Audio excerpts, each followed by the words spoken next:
싶었습니다. 저는 인사를 하면서 여러분의 마음에 부담을 드리지 않으려고 사실이든지 아니든지, 그러나 예배 드리면서 또 예배를 마친 뒤에 보면 정말 그리운 얼굴이 될 겁니다. 보고 싶은 얼굴이 되실 줄로 믿습니다. 메모리얼 데이가 내일이죠. 우리 한국말로 현충일, 또 군인들 또 나라를 위해서 애쓰시다가 또 희생당하고 또 세상을 떠나신 분들 추모하고 또 추억을 기리는 그런 날입니다. 꼭 군인뿐만 아니라 우리 또 사랑하는 많은 사람들 가운데 먼저 세상을 떠나신 분들을 우리가 한번 떠올리면서 또 추억을 기억하고 이 땅에서 사는 동안 우리가 또 열심히 잘 살자고 이렇게 각오하는 날이 되는 줄로 압니다. 여러분들에게도 또 해당이 되시는 분들이 계시다면 하나님께서 위로해 주시고 또 축복해 주실 줄로 믿습니다. 여러분, 그 식당에 가시면 메뉴표를 보지 않습니까? 그리고 음식을 선택하게 될 때가 있죠. 대부분 많은 사람들이 이미 경험해 본 음식을 안정되게 선택하는 경우가 많이 있죠. 오늘은 좀 색다른 것을 먹어볼까 하고 새로운 메뉴, 전혀 전에 먹어보지 않았던 음식을 시킬 경우에는 대단한 모험 정신이 필요합니다. 왜냐하면 잘 내 입맛에 맞는 음식이 나오면 다행이지만 이 입맛에 맞지 않는 음식이 나오면 고스란히 그 값을 지불하고 그 음식을 맛있게 들 수 없기 때문에 그렇죠. 주로 여러분들은 어떤 메뉴 선택을 하십니까? 식당에 가면 항상 새로운 것을 도전해 볼 거야 그러면서 새로운 메뉴를 선택하세요? 아니면 그래도 아는 음식이 최고야, 내가 먹던 음식이 최고지 하면서 안전적인 선택을 하십니까? 저도 좀 성향이 좀 새로운 것을 좋아하는, 추구하는 성향이어서 좀 새로운 메뉴를 이렇게 시킬 때가 많이 있어요. 그 가운데 경험한 것 중에 정말 먹지 못할 음식이 하나 있었습니다. 이름은 모르겠어요. 막 긴 이름인데요. 그 음식에서 비누 향이 나는 거예요. 도저히 먹을 수가 없는. 비누 냄새가, 음식에서 비누 냄새가 나니까 잘 드시는 분들은 뭐 맛있게 드시겠지만 저의 그 취향에는 도저히 맞지 않아서 음식을 고스란히 그대로 놔둔 채 싸올 수도 없죠. 그거 싸다가 먹을 수도 없는 것이고. 그래서 아깝다, 돈을 지불하는 게 아깝다 그런 생각이 든 그런 경험이 있습니다. 아마 여러분들에게도 그런 경험들이 있을 거라고 생각이 듭니다. 그러나 항상 우리가 경험해 본 것, 내가 잘 먹는 것만 시키는 우리가 그런 선택을 하지는 않죠. 어떤 때는 새로운 것을 선택하는 그런 경우가 있습니다. 그때는 반드시 각오를 해야 된다는 거죠. 이것이 어떤 나에게 결과가 올 것인가, 모험이 필요도 한다는 것입니다. 오늘 말씀의 제목이요, 개척 정신을 가지라, 이런 제목입니다. 오늘 우리가 여호수아 16장과 또 17장은 요셉 자손의 이야기예요. 여러분, 우리 좀 족보를 간단하게 한번 생각해 볼까요? 아브라함의 아들이 누굽니까? 이삭입니다. 이삭의 아들이 누구죠? 야곱이에요. 그리고 야곱의 아들들 이름 말하러 가면 좀 기니까 그 야곱의 아들 중에 한 사람이 있습니다. 요셉이라고 하는 아들이에요. 근데 그 요셉의 아들 두 사람이 등장을 합니다. 누구죠? 므낫세와 에브라임입니다. 여러분 잘 아는 것처럼 요셉이 형제들에 의해서 애굽으로 팔려가지 않습니까? 근데 많은 일들을 겪고 난 뒤에 애굽의 총리가 되죠. 그리고 이 가나안 땅의 흉년이 들므로 인하여서 야곱과 그의 형제들이 결국에 애굽 땅에 먹을 것을 구하러 왔다가 요셉을 만나게 됩니다. 그래서 그의 가족들이 이제 살게 되었고 또 이 가나안에서 함께 했던 무리들이 애굽으로 와서 함께 그 번영에 참가할 수 있었죠. 그래서 요셉은 애굽에서 살면서 결혼을 했어요. 이방 여인이죠. 이 이방 여인과 결혼을 해서 낳은 아들이 므낫세와 에브라임입니다. 그러니까 순수하게 그 혈통으로 보게 되면 순수한 이스라엘이라고 볼 수가 없는 거예요. 그럼에도 불구하고 야곱은 이 요셉의 두 아들을 축복합니다. 창세기 48장에 보면 축복을 하죠.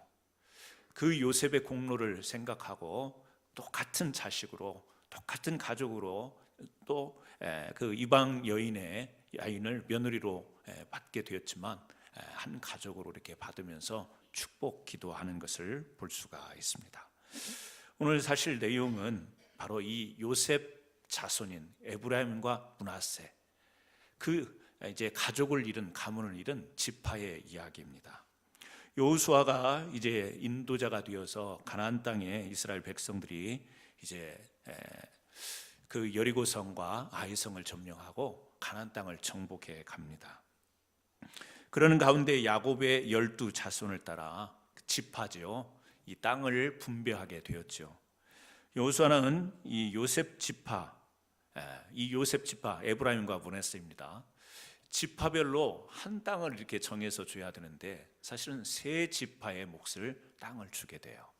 그래서 요단강 동편에 이 므낫세 지파 중에 반절을 그곳에 살도록 땅을 정해주고요, 요단강 서편으로 가나안 땅으로 들어와서 거기에 또 므낫세 반 지파가 살 수 있는 땅을 주고, 그리고 또 에브라임 자손들이 살 수 있는 땅을 이렇게 지정해 준 거예요. 그런데 오늘 말씀을 보게 되면 이 요셉 자손이라고 나와 있지만 사실은 에브라임 지파입니다. 요셉의 아들 에브라임 지파, 이 사람들이 우리에게 땅을 더 분배해 달라고 지금 여호수아에게 요청하는 내용이에요. 자, 땅을 이미 다른 지파는 한 지파씩 땅을 이렇게 정해주는데 아직 모든 지파에게 땅을 정해준 건 아니에요. 유다 지파와 지금 딱 세 지파에게만 땅을 분배해준 그런 상황인데, 이들은 그 땅을 분배받고 넉넉지 못하다, 이것을 우리에게 충분하지 못하니까 우리에게 땅을 좀 더 분배해달라고 여호수아에게 지금 요청하는 내용이 나오는 겁니다. 왜 분배받은 땅이 비좁다고 여호수아에게 찾아가서 이렇게 요청을 했을까? 첫째는 우리가 여호수아 우리가 읽지는 않았습니다. 16장 우리 같이 한번 보시면요, 16장 10절 말씀 제가 읽어드리도록 하겠습니다. 그들이 게셀에 거주하는 가나안 족속을 쫓아내지 아니하였으므로 가나안 족속이 오늘까지 에브라임 가운데 거주하며 노역하는 종이 되니라. 자, 하나님께서 이스라엘 백성들에게 가나안 땅에 들어가면 그 가나안 땅에 거주하는 사람들을 어떻게 하라고 그랬죠? 다 내어 쫓으라, 그렇게 이야기를 했습니다. 다 내어 보내라. 그런데 이 요셉의 자손 에브라임 지파는 그곳에 있는 사람들을 내어 쫓지 않았습니다. 물론 이 지파만 그런 것은 아니에요. 다른 지파들도 역시 마찬가지였습니다. 하나님의 말씀은 분명히 그 가나안 땅에서 새로운 하나님의 백성으로 그들이 살기를 원하셨어요. 그래서 그곳에 있던 어민들을 쫓아내도록 명령하셨습니다. 그런데 여기 16장 10절에서도 이야기하지만 에브라임 가운데 거주하며 노역하는 종이 됐어요. 누가요? 가나안 지역에 살던 사람. 그러니까 쫓아내지 않았다라는 이야기예요. 그리고 이 에브라임 지파는 시간이 많이 흐른 것은 아니지만 그곳에서 그 가나안 사람들을 종으로 삼고 그들이 일하는 것을 그대로 조공을 받으면서 살게 되는, 오랜 시간이 지난 것은 아닙니다만 그들이 일을 하고 그들에게서 거둔 것을 가지고 좀 편안한 생활을 하려고 했던 것 같아요. 그러다 보니까 같이 사는 거 아닙니까? 물론 그 사람들이 있었기 때문에 땅이 좁은 것은 아니겠지만 이 에브라임 지파 사람들은 지금 가나안에 있던 사람들과 함께 거류하게 되는 이런 상황이기 때문에 그들의 느낌 가운데는 우리가 좀 살아가기에는 우리가 이것을 이제 자자손손 대대로 기업을 이어받을 땅으로는 좀 넉넉하지가 않다, 이런 느낌을 받았던 것 같습니다. 또 여기 우리가 성경에 보게 되면 사실 이 요셉 자손은요 장정 8만 7천 명 가량 되는 인구였다고 그래요. 우리가 지금 볼 때는 작은 수이지만 그 당시에는 이 지파 중에서는 보면 굉장히 작지 않은 큰 지파 중에 하나였다. 그래서 여호수아도 그것을 인정합니다. 너희가 큰 지파라는 사실을 인정을 해주는 거예요. 그래서 그들은 우리가 이렇게 큰 지파를 이루고 또 이 가나안 정복에 있어서 맨 앞에 나갑니다. 싸우러 나갈 때 맨 앞에 나갔어요. 그리고 그들이 이제 성경에 우리가 지금 오늘 읽은 부분에 나와 있지는 않지만 그들이 지금 혜택을 보는 것만 세 지파의 몫을 받은 게 아니라 그들이 의무적으로 해야 될 일에 있어서도 어떻게 보면 세 지파의 역할을 했기 때문에 우리가 이만큼 했으니까, 이만큼 공로를 했기 때문에 이만큼 요구하는 것이 당연하다라는 생각을 가졌던 것 같습니다.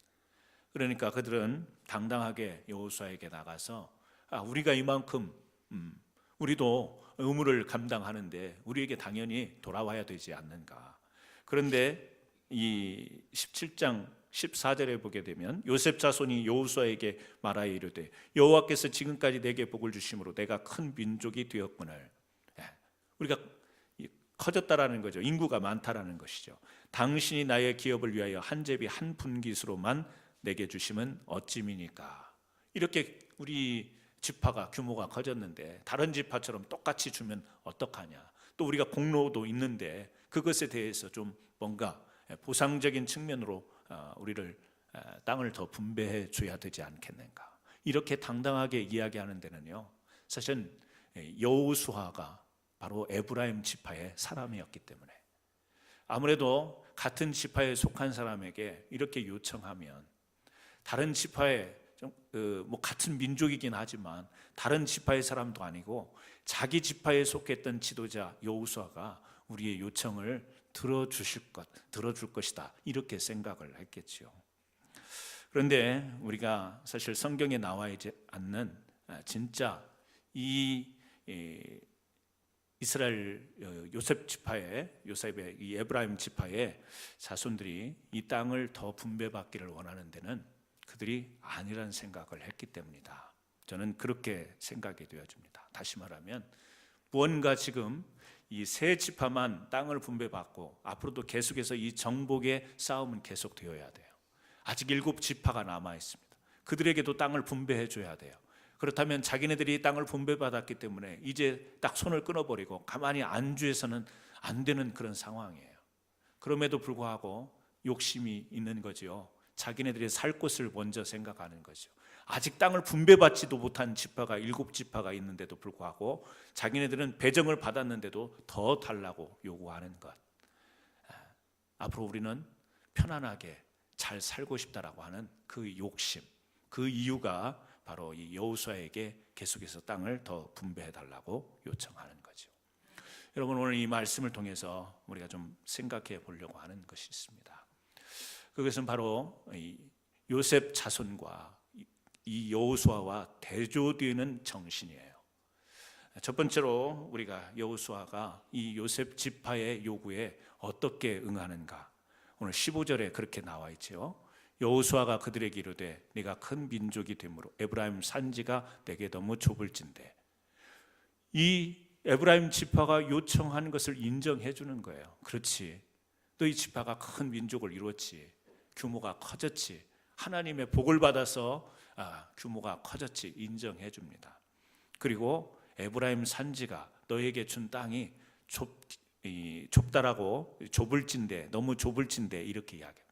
정말 좁아서 그렇게 이야기했는지, 아니면 지금 뒤에서 할 말을 하기 위해서 그들의 마음을 일단 인정해 주면서 이런 말을 했는지 알 수는 없지만 이 에브라임 지파가 요청한 것처럼 그대로 인정을 하는 거예요. 민족이 지파가 커졌고 그리고 너희 사는 땅이 좁지만, 그런데 여호수아가 지금 핵심적으로 하는 이야기는 이겁니다. 그럼에도 불구하고 너희는 르바임 족속의 땅 삼림에 올라가서 스스로 개척하라. 땅을 분배해 줄 일이 아니고 너희가 그 삶에 올라가서 그곳에서 스스로 개척하라는 거예요. 이 개척이라는 말의 의미는 나무를 뽑고 땅을 개간해서 새로운 땅을 만들어라, 그런 의미입니다. 원어적인 의미가 그겁니다. 다시 말하면 그 주민들이 살고 있는 르바임 족속, 브리스 족속 살고 있는 그곳에 가서 그들을 다 내어 쫓고 하나님의 명령을 따라 그곳을 젖과 꿀이 흐르는 약속의 땅을 그대로 삼아라, 지금 그런 이야기예요. 다시 말하면 그곳에 가서 그들을 쫓아내기 위해서는 싸워야 되는 거예요. 수고가 필요한 거예요. 일을 해야 되는 거죠. 그렇게 하라는 겁니다. 그냥 얻어진 땅을 이게 너희들 땅이다 이렇게 줄 일이 아니고 너희들이 가서 스스로 그 땅을 개척해야 된다. 이것이 여호수아의 답변이었다라고 하는 것입니다. 여러분, 스스로라고 여기 하는 말이 있고요, 개척이라는 이 두 가지 용어가 있습니다. 스스로 개척하라. 스스로라는 것은 그냥 얻어지는 것이 아니라는 거죠. 그냥 여호수아를 의지해서 의탁해서 얻어질 것이 아니라는 사실입니다. 자기가 자립해서 그것을 얻어야 되는 것을 이야기하죠. 개척 계속 반복되는 이야기지만 그것은요, 수고와 노력, 노동력을 동원해야 할 수 있는 일이에요. 그래서 여호수아가 지금 이 에브라임 지파에게 스스로 개척하라, 이 말, 짧은 한마디지만 이 말 속에 에브라임 지파의 속을 훤히 들여다보고 있는 거예요. 왜요? 지금 쫓아내야 될 그 족속을 쫓아내지 않고 그들이 일한 것을 손쉽게 얻어서 잘 살려고 하는 이 하나님의 명령을 그대로 지켜서 그들이 하나님의 약속의 땅으로 그들이 받고 살아갈 것이 아니라 편안하게 그 지역에 있던 사람들을 좀 부려서 노동하지 않고 쉽게 좀 살 방법을 찾고 있는 이들의 속내를 여호수아가 다 들여다보는 것이죠. 여러분, 우리가 살면서 그런 게 있지 않습니까? 좀 쉽게 살아보려고 하는 성향이 있습니다. 누가 고생하면서 살려고 하는 사람이 어디 있겠어요? 좀 쉽게 살려고 하죠. 편안하게 살려고 하는 게 누구나 다 추구하는 바 아니겠어요? 그런데 항상 부딪히는 건 뭐죠? 우리 신앙이에요. 믿음이에요. 신앙과 믿음이라고 하는 것은 하나님의 말씀이 있거든요. 하나님의 명령이 있거든요. 그 명령은 여러 가지 방법으로 우리에게 주어지는데 하나님은 때로는 우리에게 참 수고를 요청할 때가 있습니다. 수고를 요구할 때가 있어요. 나는 좀 육신이 편안하면 좋겠는데, 정신적으로 심리적으로 좀 편안하게 살면 좋겠는데 하나님은 자꾸 수고하는 길을 선택하게 만드시고 그 길로 가게 만드실 때 여러분, 우리 스스로가 고민하고 갈등하게 되지 않습니까? 사람은 아무래도 좀 편안한 쪽을 선택하려는 경향이 있죠. 요즘은 신앙생활도 좀 편하게 하려고 하는 성향이 이 교회 안에 그리고 성도들 안에게도 이제 다가오는 것 같습니다. 여호수아는 요셉 자손의 문제점을 알았습니다. 하지만 여호수아는 그들의 문제가 진짜 어떤 문제냐면 가나안 족속을 쫓아내지 않으면 결국에는 가나안 족속에 의해서 이 에브라임 지파가 요셉의 후손들이 정복당하게 된다는 사실을 아는 거죠. 단순히 편안한 삶의 문제를 지적하는 게 아니에요. 이들을 부려먹는 것 같고 쉽게 사는 것 같지만 조금 시간이 지나면 결국에는 그 가나안 주민들에 의해서 이 요셉 자손이 정복당하게 될 것이라는 사실. 그래서요, 하나님이 우리에게 과감히 버려버릴 것, 끊어버릴 것, 이런 것들을 굉장히 성경에서 엄하게 이야기하세요. 그 엄하게 하시는 단어가 뭐냐면 거룩이에요. 거룩이라는 단어는 구별됨이에요. 그래서 우리 믿음의 사람들은 항상 끊어야 될 게 있습니다. 버려야 될 게 있어요. 차단해야 될 게 있습니다. 선을 분명히 해야 될 게 있어요. 그것을 그렇게 하지 못하면 결국에는 우리가 대수롭지 않게 생각하고 그냥 별거 아닌 것 같이 생각했지만 나중에 보면 그것에 의해서 우리가 정복을 당하기 때문에 그런 거예요. 정말 이것은 내가 지킬 수 있어, 이 정도는 내가 방어할 수 있어, 이 정도는 내가 컨트롤을 할 수 있어 라고 안일하게 생각하지만 나중에 보면 그것에 의해 내가 통제되고 있다는 사실을 발견하게 되는 거예요. 하나님은요, 이스라엘 백성들에게 그 가나안 땅을 축복의 땅, 약속의 땅으로 주면서 왜 그곳 이 거류하는 주민들을 쫓아내게 하셨을까? 그렇지 못하면 하나님의 약속의 백성으로 그곳에서 다스리며 살아갈 수 없기 때문에 그런 거예요. 근데 사실 어떻게 됐죠? 우리가 이스라엘 역사를 알지만 어떻게 됐어요? 결국에는 그들을 쫓아내지 못함으로 인하여서 이스라엘 백성들이, 민족이 정복을 당하는 삶을 살잖아요.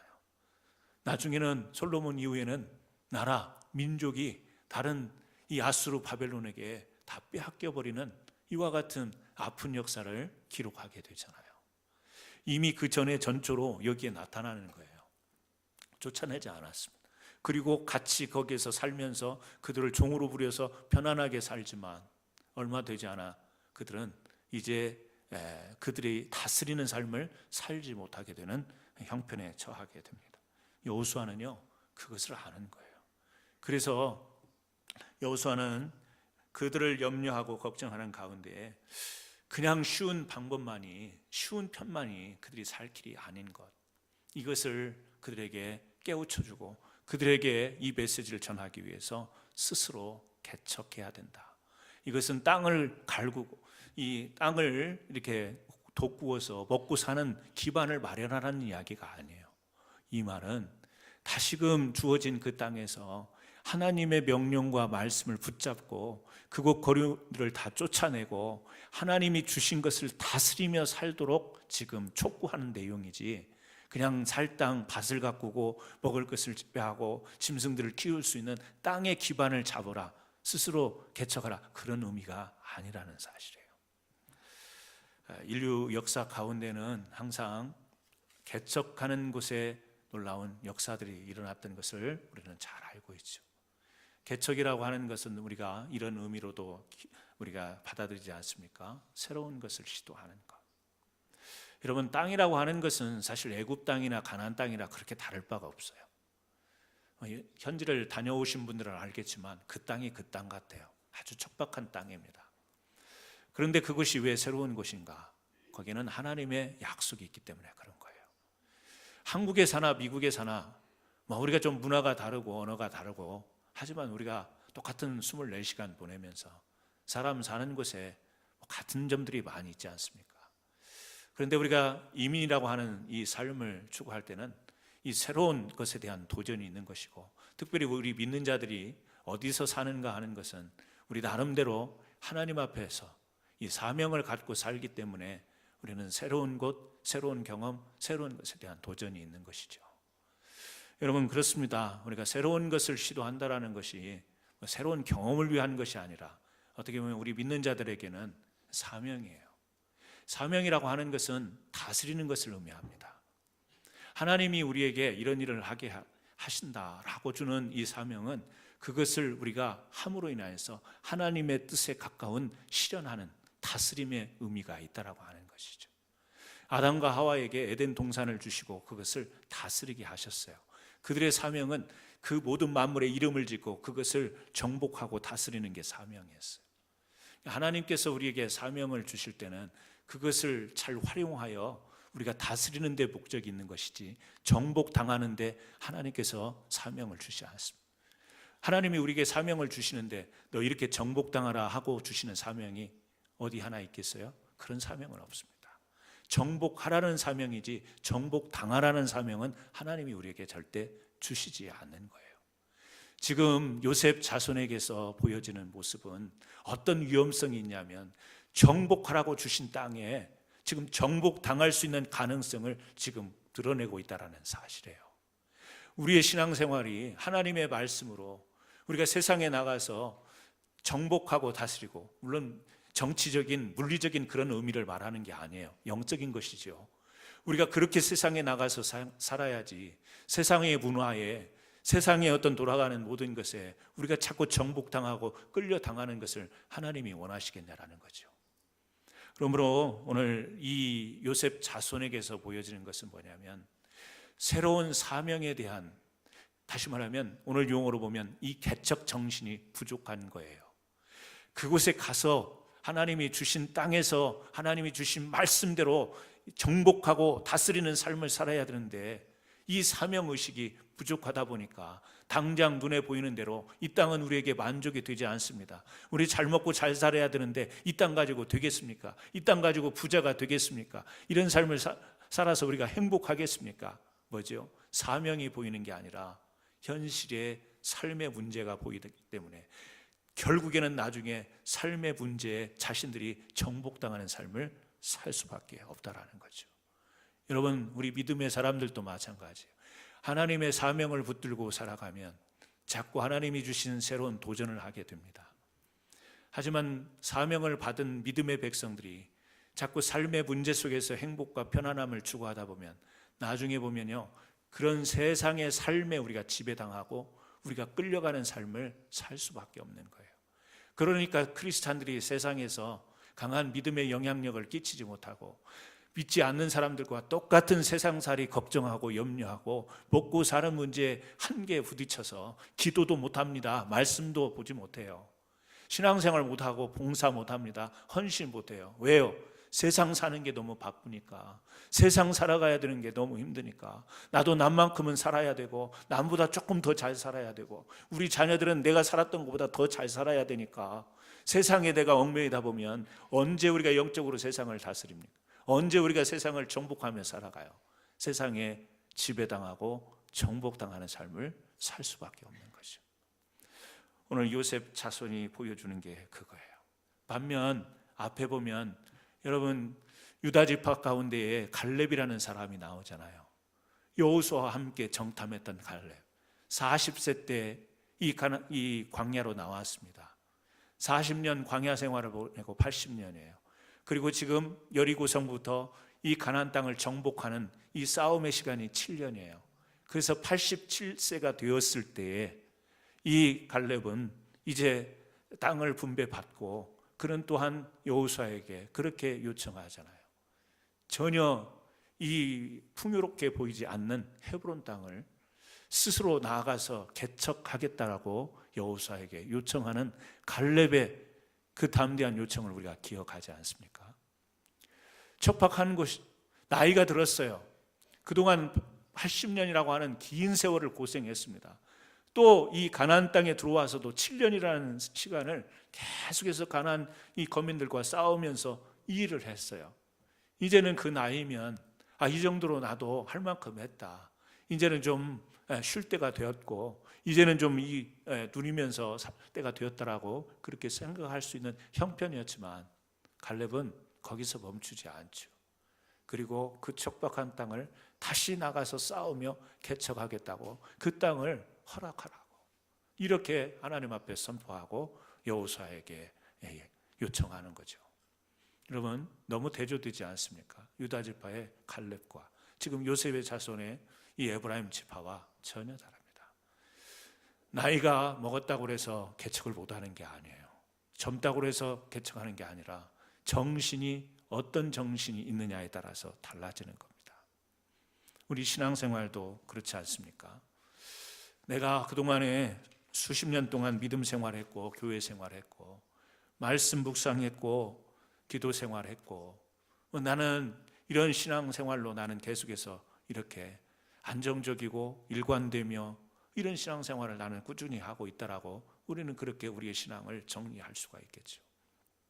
그러나 하나님은 때로는 갈렙처럼 우리가 오랜 세월 동안 믿음의 생활을 해왔음에도 오늘 또다시 우리에게 자꾸 감동을 주시고 오늘 또다시 우리에게 사명을 부여하시는 하나님. 그렇다면 우리가 이게 편안한 신앙생활을 우리가 누리는 것이 아니라 그 새로운 부르심 앞에 적극적으로 갈렙처럼 나갈 수 있는 믿음의 용기가 필요하다라는 사실입니다. 우리는 별로 인정하고 싶지 않고 받아들이기 쉽지 않은 문제이죠.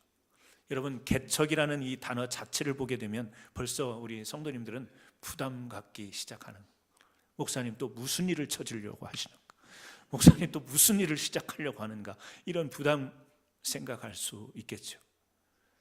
저는 교회도 그렇고 성도들도 그렇고 목회자인 저도 그렇고 제 스스로 무엇을 하겠다라고 하는 생각은 그건 개척이 아니에요. 뭐 새로운 도전, 아름다운 말로 표현할 수 있지만 여기 우리가 말하는 개척 정신은 하나님이 우리에게 사명으로 주시는 일들인 거예요.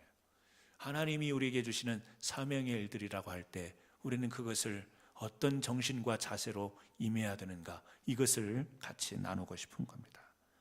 그래서 요셉 지파는 오늘 우리가 두 번째 살필 부분인데요, 스스로 개척하라는 말에 어떻게 반응을 하죠? 16절입니다. 요셉 자손이 이르되 그 산지는 우리에게 넉넉하지도 못하고 골짜기 땅에 거주하는 모든 가나안 족속에게는 벳산과 그 마을들에 거주하는 자이든지 이스라엘 골짜기에 거주하는 자이든지 다 철병거가 있나이다. 두 가지를 이야기해요. 자, 스스로 개척해라. 산에 올라가서 그 척박한 땅이지만 그곳 거민들을 몰아내고 하나님의 약속하신 땅으로 삼으라. 지금 여호수아가 그렇게 이야기를 했더니 이 요셉 자손이 뭐라고 이야기해요? 첫째는 그거밖에 안 되는 땅을 다시 우리 스스로 개척하라고. 넉넉하지 않다라는 거예요. 충분하지 않다. 두 번째는 그 땅에 가면 다 이 철 무기를 가지고 있는 그 거류민들이 있는데 우리는 그런 이 막강한 무기를 가지고 있지 않는데 그들과 대항해야 된다는 부담감, 이 두 가지를 이야기하는 거예요. 여러분, 넉넉하지 않다라는 거, 눈에 차지 않는 거죠. 마음에 차지 않는 겁니다. 요셉 지파로서 자존심이 상할 수 있습니다. 우리가 어떤 지파인데 그냥 저 땅 가서 개척하라고 하는데 저 조그만 땅, 이 마음에 들지 않을 수가 있습니다. 여러분, 하지만 하나님이 주신 땅은 옥토이든지 적박한 땅이든지 넓든지 좁든지 하나님이 주신 땅은 우리가 감사함으로 받고 사명으로 받아야 될 줄 믿습니다. 자, 이 요셉 자손만이 아니에요. 하나님께서 우리에게 주신 삶은 우리가 생각할 때 만족이 되지 않을 수 있습니다. 사람의 생각으로는 양이 안 찰 수 있어요. 하지만 하나님이 우리에게 내게 주신 인생의 자리다, 삶의 자리다라고 우리가 인정을 한다면 우리는 감사하죠. 그 안에서도 충분함을 느낄 수 있는 것이죠. 여러분, 지금 이 요셉 자손에게는 하나님에 대한 생각이 없는 것 같아요. 왜요? 그 준 땅이 크고 작고 넉넉하고 넉넉하지 않고 이것을 지금 따지는 거예요. 하나님이 주신 땅, 이걸 생각하기보다는 자꾸 뭐죠? 우리가 살 땅, 내가 살아야 될 곳, 여기에 너무 집착해 있는 거예요. 하나님 생각이 없는 거예요. 하나님이 허락하신 땅, 약속으로 주신 땅, 이 생각이 없는 것 같아요. 여러분, 우리가 살다 보면 하나님이 내게 허락하신 인생, 하나님이 내게 허락하신 삶, 이걸 생각하기보다는 내가 지금 어떻게 살아가는가, 이 미국 땅에서 이 얼마를 소득으로 얻으며 또 내가 살아가는 삶의 모든 것들이요, 내가 살 자리, 우리가 살아가야 할, 우리 가정이 살아가야 될 자리, 자꾸 거기에 우리가 집착하는 경우가 많이 있죠. 교회도 별다르지 않습니다. 하나님이 허락하신 거룩한 공동체를, 하나님이 허락하신 교회를 생각하면 우리 교회는 하나님 앞에 겸손하게 주신 사명을 정말 충성되게 잘 감당해야 되는데 우리는 어떤 생각에 머무를 때가 많냐면 우리 교회라는 말이 참 소속감이 있고 책임감이 있는 말처럼 들리지만 하나님 생각보다는 우리끼리의 생각에 머무르는 교회상을 자꾸 그리고 있을 때가 많이 있다라는 거죠. 우리가 원하는 교회, 우리가 바라는 교회, 우리가 좋아하는 교회는 이런 거야. 결국에는 그 교회가 우리에 머물러 있는 그런 교회. 요즘 세상에 많은 교회들이 다 신실하게 거룩하게 세움을 받았지만 점차 그런 모습으로 흘러가고 있지 않아요? 그러니까 교회가 세상에 빛이 되지 못하고 소금이 되지 못하고 세상의 복음의 능력을 발휘하지 못한 채 교회가 자꾸 욕을 먹잖아요. 교회에서 세상에서 본이 되지 않는 일들이 자꾸 발생하잖아요. 왜 그렇죠? 우리들이 만들어 놓는 우리들의 세상, 우리 교회를 만들기 때문에 그런 거예요. 하나님이 주신 땅을 생각해야 되는데 우리가 살 땅을 생각하니까 그 땅이 좁아 보이는 거예요. 만족이 안 되는 거예요. 하나님이 주신 땅을 생각하면 크기가 문제가 아니에요. 척박하고 기름지고 이게 문제가 아니에요. 하나님이 우리와 함께하는 땅이라는 그 사실에 모든 것을 인정하고 하나님 앞에 감사하고 만족할 수 있는 거죠. 여러분, 정말 그런 믿음과 신앙으로 나갈 수 있겠습니까? 하나님, 우리 가정의 전 형편, 자꾸 세상을 바라보면, 우리 가정을 들여다보면 만족할 게 뭐가 있어요? 부족한 것밖에 없잖아요. 이것도 부족하고 저것도 부족하고 저 집은 저만큼 사는데 저 집은 저런 것을 가졌는데 우리는 없네, 안 보이네, 이런 거 아니에요? 그런데 없고 정말 비교가 되어서 상대적으로 낮지만 하나님이 우리 가정을 지켜주시고 하나님이 지금까지 지켜주셨고 앞으로도 우리 가정을 인도하실 하나님을 생각하면 여러분, 감사가 안 되던가요? 하나님께 그 자체로 하나님 너무너무 감사합니다, 기쁨이 되지 않던가요? 우리 믿음의 삶이 그렇게 돼야 되는 거 아니에요? 그런데 자꾸 우리 가정, 우리 교회, 우리 공동체 이러다 보니까 하나님을 생각할 겨를이 없는 거예요. 이 요셉 자손의 문제가 바로 그거였던 거예요. 그리고 바로 여호수아는 그런 문제를 지금 개척 정신을 가질 것을 스스로 개척하라는 이야기를 하는 것이죠. 또요, 뒤에 철병거가 있나이다. 그 땅을 우리에게 준다 한들, 그러면 그것을 우리가 정복하기 위해서는 철무기를 쌓은 자들과 싸워야 되는데 지금 이걸 변명을 하고 있는 거예요. 여러분, 애굽에서 홍해를 건너올 때 그 애굽 군대가 타고 왔던 그 병거가 어떤 병거였어요? 애굽이라고 하는 것은 당대의 가장 큰 나라였습니다. 군사력 엄청난 거예요. 이 지금 가나안 주민들이 가지고 있는 이 철병거는 비교가 안 되는 무기를 가졌어요. 하나님이 어떻게 하셨죠? 다 수장시켜 버렸잖아요. 그것을 경험한 이스라엘 백성들이 지금 조그만 마을에 무기를 가지고 있다고 해서 우리가 지금 거기에 어떻게 개척하냐, 지금 그런 반문을 하고 있는 거예요. 여기 지금 18장 앞에도 보게 되면 12장인가요? 거기에도 보면 이 가나안 땅의 북쪽을 정복하는 내용이 나와요. 그때 하나님이 어떻게 정복하게 하셨습니까? 이스라엘 백성들이 막 물리적으로 싸워서 이겼습니까? 아니에요. 그 가나안 땅에 있는 철병거를 가졌든지 무기를 가졌든지 자기네들끼리 막 혼란이 일어나서 그들이 스스로 무너지게 만들어서 그곳을 정복하게 만드신 거예요. 이들이 지금 싸울 것이 무기와 이 철병거와 싸워야 되는 이런 싸움이 아닌 거예요. 그런데 하나님이 안 보이니까 자꾸 뭐가 보이죠? 막강한 무기가 보이는 거예요.